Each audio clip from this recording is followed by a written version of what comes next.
భారీ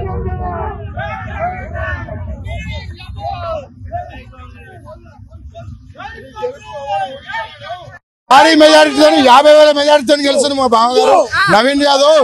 ఎవరికి అసలు పిచ్చెక్కిపోతుంది వేరే పార్టీ వాళ్ళకి. నేను రెండు పార్టీ వాళ్ళు అసలు లిస్ట్ లో కూడా లేరు. జై కాంగ్రెస్, జై నవీన్ అన్న, జై రేవంత్ అన్న. ఇది రేవంత్ అన్నకి గిఫ్ట్. ఇది మళ్ళా 17th కి నవీన్ అన్న బర్త్డే. ఇదే విధంగా ఉంటది, ఊహించని విధంగా బర్త్డే ఉంటది. ఇవాళ నుంచి Diwali, Bonalu, new year, Christmas అన్ని సెలబ్రేషన్స్ ఇవాళ స్టార్ట్.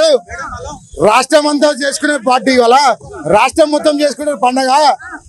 జై నవీన్ అన్న, కేవలం జై నవీన్ అన్న. ఏ విధంగా శుభాకాంక్షలు తెలుపుతారు? జై నవీన్ అన్న. ఏ విధంగా శుభాకాంక్షలు తెలుపుతారు నవీన్ గారికి? అది చెప్పలేము. మేము నవీన్ యాదవ్ మా బావ, అది మేమే చెప్పలేము. మేమే అసలు పిచ్చలం అయిపోతున్నాం. ఏం చేయాలో అర్థమైతే మాకు ఊహించలేకపోతున్నాం ఎట్లుంటుందో. నాగంటి గోపీనాథ్ గారి కంటే మెజారిటీతో ఈ రోజు గెలిచారు. ఏ విధంగా ఉంటుంది అసలు? మీరు ఏమనుకుంటున్నారు? ముఖ్యంగా మీరు ఇందాక ఒక పేరు చెప్తారు, ఆ పేరు చెప్పకండి. అయిపోయినాయి ఆ పేర్లన్నీ. ఓన్లీ నవీన్ యాదవ్ ఇప్పుడు కాదు, ఫర్ ఎవర్. కంచికోట పోతుంది, కంచికోట ఇదంతా వన్ సైడ్ అవుతుందా? ఇప్పుడు కాదు, ఇంకా 20 ఏళ్ళు వారు వన్ సైడే. కొడితే 6 డైరెక్ట్ 6 అవుతుంది.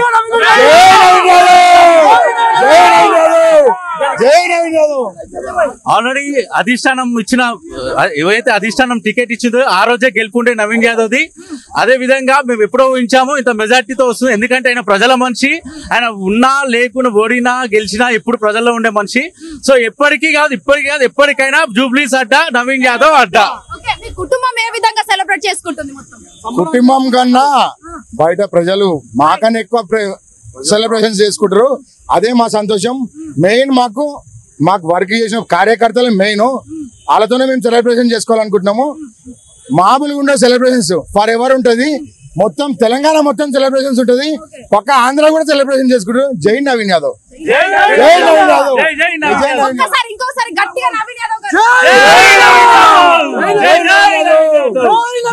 యాదవ్.